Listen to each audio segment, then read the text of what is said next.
Bonjour à toutes et à tous et bienvenue dans ma seconde base autonome durable. Je suis Stéphane Vivaliste et aujourd'hui nous allons parler de la grande pénurie alimentaire qui arrive de manière certaine et nous allons simplement nous baser sur ce qui est dit dans les médias mainstream. Il est évident que les médias mainstream ne disent pas tout pour ne pas évidemment faire paniquer la population. On a tous vu l'effet, on va dire, papier toilette à l'annonce d'une petite pénurie. Alors imaginez un peu la réaction de la masse si les médias mainstream leur exposent la situation telle qu'elle est réellement. Alors il ne faut pas oublier que la qualité des journalistes a aussi dramatiquement diminué. Donc ce n'est pas forcément, on va dire, un complot pour passer sous silence la vérité sur la situation. C'est aussi, on va dire, un immense manque de temps et de compétences des journalistes mainstream. Néanmoins, le tableau que nous décrit, on va dire, les médias de masse est suffisant pour comprendre l'étendue de la catastrophe qui arrive bien plus vite que vous ne le pensez. Donc écoutez bien cette vidéo jusqu'au bout et abonnez-vous pour ne pas rater les dernières nouvelles et signaux du grand effondrement. Alors on va rester purement factuel et ce que je vais dire est facilement vérifiable, donc n'hésitez pas à aller voir et vérifier, on va dire, par vous-même si vous avez un doute. Alors on a vu dans ma vidéo faites vos stocks maintenant que je vous invite évidemment à regarder si ce n'est déjà fait, qu'entre autres, à cause des inondations qu'on a eues il y a quelques semaines, que ces inondations ont causé, on va dire, tellement de dégâts que le prix de certains aliments a augmenté et va encore augmenter. Mais il n'y a pas que les grandes inondations en Europe, aux Amériques et en Asie qui ont dévasté pas mal de cultures. Il y a aussi les canicules et les super sécheresses qui ont déjà on va dire, frappé les États-Unis, ce qui a dévasté les cultures de légumes, de fruits, de blé. Et oui, cette super sécheresse a pour conséquence directe, là maintenant, en 2021, que de nombreux propriétaires de gigantesques exploitations agricoles avec, vous savez, les moissonneuses batteuses téléguidées par laser via satellite, et oui, nous parlons bien de ces giga exploitations, et bien de plus en plus de ces exploitations, de ces exploitants, décident de ne plus planter, de plus rien planter maintenant, car leurs États ne peuvent leur garantir un approvisionnement suffisant en eau. Donc, si de plus en plus d'exploitants refusent de planter leur blé, cela veut dire que la récolte de début 2022 sera désastreusement faible et que le prix du blé va exploser, donc le prix du pain et de la viande vont exploser même chez nous. La conséquence pour nous est une forte hausse des prix, mais pour, on va dire, des pays pauvres, cela peut signifier d'immenses famines qui vont provoquer la fuite de millions de réfugiés en Europe qui vont venir enrichir notre culture. Et l'arrivée de millions de nouveaux migrants peut créer des désordres sociaux qui peuvent mener vers plus d'autoritarisme de l'État et de plus en plus de mesures et lois liberticides. De plus, on va dire, ces millions de migrants peuvent amener avec eux des variants divers du virus et qui peuvent, on va dire, provoquer un nouveau confinement et une nouvelle vague de vaccination obligatoire. Mais dites-vous que cette super sécheresse qu'on est en train de vivre est également présente en Afrique, où on a également vu énormément de production alimentaire être dévastée par la sécheresse, créant un stress supplémentaire, on va dire, sur les conditions de survie de pas mal d'Africains. Et si cette sécheresse continue, nombre d'entre eux vont devoir fuir parce que sans eau, personne ne peut survivre. Donc il faut, on va dire, surveiller cette sécheresse, car ça peut créer, on va dire, des flots interminables de réfugiés et de migrants qui, on va dire, vont d'abord déstabiliser les pays proches d'eux, puis venir chez nous. Alors je vous invite à aller regarder sur Internet les images de la conséquence de cette sécheresse de cette année 2021 aux États-Unis, en Afrique, au Pérou, en Afghanistan, etc. Et même en Europe d'ailleurs. Et cette sécheresse mène au problème suivant que sont les feux de forêt qui sont absolument désastreux. Alors outre évidemment l'aspect écologique évident, les forêts, disons, absorbent bien l'eau de pluie et le mettent dans les nappes phréatiques. Donc retirer les forêts et les arbres et le sol va sécher, se durcir et se compacter. Et que se passe-t-il lorsque la pluie tombe sur un sol sec, dur et compacté? Eh bien, le sol n'absorbe plus l'eau et l'eau va couler vers les rivières et les cours d'eau, ce qui va provoquer évidemment des inondations. Et ces inondations ont, rien que cette année, détruit énormément de champs et de cultures, soit en noyant les champs, soit en faisant pourrir les racines des plantes. Dites-vous que 40% de la population mondiale est directement impactée par cette sécheresse. Et en plus, on va dire plus de 700 millions de personnes à travers le monde devront fuir leur habitat d'ici 2030 si ces sécheresses continuent. Et une grande partie de ces 700 millions devront aller vers l'Europe. Et on parle d'ici 2030. Donc c'est dans les 8 ans qui viennent. Donc si vous croyez que l'avenir sera doux et paisible, vous êtes complètement fou allié et à enfermer d'urgence. Et ce n'est pas pour rien que les riches s'achètent en masse des terres et propriétés en Australie ou en Nouvelle-Zélande, car eux savent très bien que la décennie qui commence sera horrible. En plus de ces mauvaises récoltes et de ces inondations, eh bien, cette sécheresse pousse le gouvernement de Taïwan, par exemple, à interdire aux paysans de cultiver leurs champs pour que le peu d'eau qui reste soit pour alimenter les industries qui produisent les microprocesseurs dont aujourd'hui encore on a des pénuries. Et oui, donc dès 2022, Taïwan va devoir importer de quoi nourrir sa population, mais si les États-Unis ne produisent plus en masse, et donc n'exportent plus en masse, donc les prix des céréales et autres ressources alimentaires vont exploser l'an prochain, car va s'ajouter aux mauvaises récoltes, à la perte de fertilité des sols, à les inondations qui vont s'aggraver et surtout les sécheresses qui vont également réduire la masse de production alimentaire à travers le monde. Donc en 2022, il n'y aura pas tant de surplus alimentaire que cela, donc cela ne peut que impacter les pays les plus fragiles et les plus pauvres qui risquent d'exploser, créant des vagues et des vagues de réfugiés. Mais il n'y a pas que la sécheresse, la perte de fertilité des sols, les inondations qui réduisent, on va dire, la capacité de production mondiale de nourriture. Il y a aussi la hausse des fréquences des catastrophes naturelles comme les cyclones. Et rien que cette année, un puissant cyclone en Inde a, au mois de mai de cette année, complètement dévasté des pans entiers de la production indienne de crevettes, ce qui représente, on va dire, des dégâts en milliards d'euros et en tonnes de nourriture qui ne fut pas produite. Mais la liste des problèmes ne s'arrête pas là. Rien qu'en février de cette année, aux Amériques, il a neigé en février.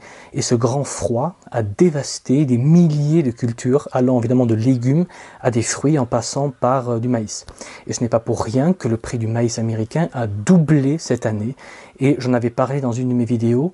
Et ces froids tardifs qui vont se répéter et détruire de plus en plus souvent les productions alimentaires de pas mal de pays, réduisent davantage la masse de nourriture produite. Et là, je parle de cette année. Et cette année, des tonnes de masse alimentaire ont été détruites par le climat. Et ceci, on va dire, partout dans le monde. Et ces froids, par exemple, dont on a parlé, détruisent les champs de pommes de terre aussi. Ce qui est affreux pour nous est que si dans une partie du monde, la sécheresse détruit les cultures, et bien dans l'autre partie du monde, ce sont les inondations qui détruisent les cultures. Et si ce ne sont pas les inondations, c'est le gel ou le froid. Et dans certaines régions, d'habitude très productives dans le monde, eh bien, ils ont connu cette année les trois phénomènes en même temps.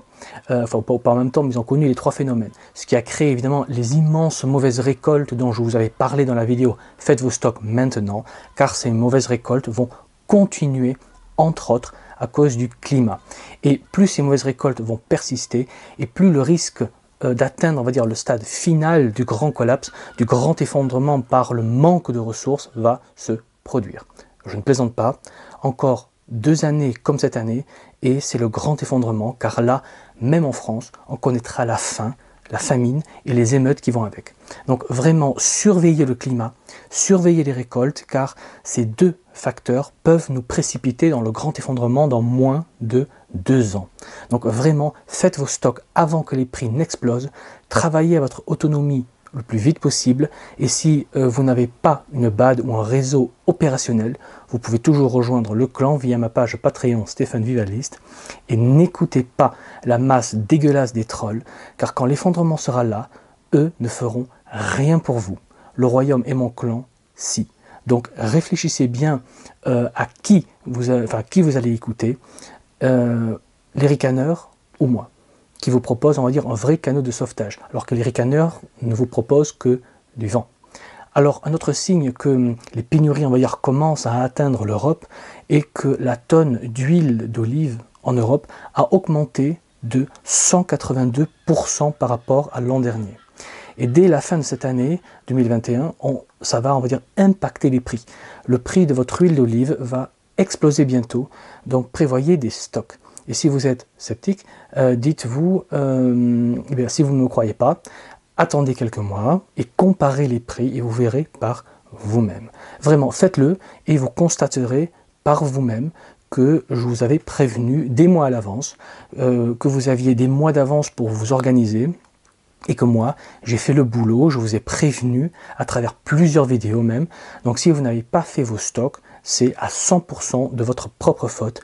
Et ce n'est pas ma faute à moi, ni celle de la société ou de l'État, non, ce sera votre faute à 100%. Donc vraiment, ne soyez pas l'abruti de service et préparez-vous, faites vos stocks et dites-vous que ce n'est pas de l'argent jeté par les fenêtres, car vous allez consommer ce que vous stockez, donc voyez cela comme un investissement. Car quand les prix, on va dire, des aliments aura explosé, eh bien votre porte-monnaie sera content que vous avez fait des stocks avant les hausses de prix. D'ailleurs, petite parenthèse, le prix de l'huile d'olive va augmenter, mais aussi la masse produite va diminuer. Donc il y aura moins d'huile achetable, donc il n'est pas impossible que vous allez avoir des problèmes pour en acheter en quantité suffisante. Je dis bien que c'est un risque. Mais revenons vers notre liste des calamités, on va dire, qui détruisent la production alimentaire mondiale. Eh bien, on a vu les inondations, on a vu la sécheresse, on a vu le gel et le froid, et maintenant on va voir les invasions de souris et d'insectes qui détruisent les champs. Et oui, on a vu en 2020 et en 2021 des invasions de sauterelles en Afrique qui ont atteint des proportions bibliques, qui ont ravagé, on va dire, des surfaces incalculables de champs et de cultures. Mais on n'a pas eu ça qu'en Afrique. On a eu aussi une explosion des ravageurs comme les souris en Australie par exemple. Car en 2020, à cause des confinements, des tonnes et des tonnes de fruits et de légumes ont pourri sur place car ils n'ont pas été récoltés. Et bien cela a permis à la population de rongeurs d'exploser car ils avaient accès à d'immenses réserves de nourriture. Et ils ne se sont pas gênés et ensuite ils se sont reproduits de manière assez phénoménale et cette année, donc 2021, ils ont ravagé des milliers et des milliers de champs, diminuant davantage la production alimentaire mondiale. Et le pire est que ça va prendre des années et des années avant de pouvoir diminuer la population de ces rongeurs qui vont, dans les années à venir, continuer de dévaster d'immenses surfaces agricoles, et ceci pas seulement en Australie, mais aussi chez nous. Donc vous voyez un peu à quel point notre système de production alimentaire au niveau mondial est gravement atteint et fragile. Vous comprenez maintenant pourquoi de plus en plus d'experts tirent la sonnette d'alarme, car on va vers des graves crises alimentaires, car on n'arrive plus à produire en masse partout dans le monde. Partout dans le monde, il y a des problèmes qui provoquent la destruction des champs et des productions alimentaires. Et je vous encourage à faire vos recherches pour réaliser, on va dire, l'ampleur du désastre et pourquoi cette crise de la production alimentaire au niveau mondial peut déclencher le grand effondrement dans moins de 2 ans. Et si vous n'êtes pas prêt, vous préparer en 2 ans avec d'immenses hausses de prix va être très très difficile. Donc rejoindre le royaume via ma page Patreon n'est peut-être pas si débile que ça. Et pour revenir vers le sujet de la vidéo, on ne peut pas croire, on peut ne pas croire au changement climatique, mais on ne peut pas nier, on va dire, que partout dans le monde, les récoltes sont dévastées suite à des caprices du climat qui se comportent comme ils ne devraient pas en fait. Et ces dévastations sont factuelles et vous pouvez aller les vérifier par vous-même et je vous encourage vraiment à le faire. Et dites-vous que les pénuries alimentaires vont arriver, ce n'est plus une probabilité, maintenant c'est une certitude. Et la question maintenant n'est pas vont ces pénuries arriver, mais la vraie question est quand est-ce que ces pénuries vont commencer et quand ces pénuries vont réellement nous affecter profondément. Et quand ces pénuries vont commencer, préparez-vous à revoir des lignes interminables de gens achetant en masse du papier toilette, puis acheter en masse de l'huile, de l'essence, puis des pâtes et du riz, mais il sera trop tard pour faire vos stocks. Vous devez faire vos stocks maintenant, avant que tout ça ne commence, avant que les prix ne deviennent complètement fous. Alors quand les pénuries vont commencer, il n'y aura plus moyen de gratter, il n'y aura plus moyen de négocier ou de vous préparer. Ce sera trop tard et ce sera à 100% de votre faute.